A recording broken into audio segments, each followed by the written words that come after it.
ကောလာဂျင်ကိုထုတ်ထားတဲ့ပုံစံကအမျိုးမျိုးရှိတယ်အဲ့တော့ထုတ်ထားတဲ့ပုံစံကအဓိကအားဖြင့်၃မျိုးရှိပါတယ်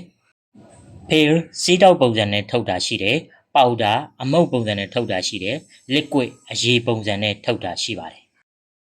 အဲ့ဒီထဲမှာ pale စီးတောက်တွေကကြတော့တောက်ရတာလွယ်တယ်ဒါပေမဲ့ကိုလိုချင်တဲ့ပမာဏရအောင်တောက်ဖို့အတွက်ကြတော့စီလုံးတွေအများကြီးတောက်ရတတ်တယ်နောက်တစ်ခုကကြတော့ powder အမုတ်ကကြတော့ဒီတထုပ်ပဲတောက်လိုက်တာနဲ့သူလိုအပ်တဲ့ပမာဏကိုရတယ်ဒါပေမဲ့သူကကြတော့ရေနဲ့ဖြော်တောက်ပေးရတယ်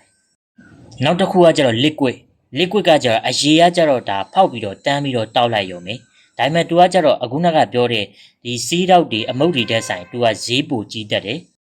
အဲ့တော့အများစုကဈေးလေးတင်းပြီးတော့တောက်ရလွယ်တဲ့ပေါက်တာအမုတ်ပုံစံကိုတောက်ကြတာများတယ်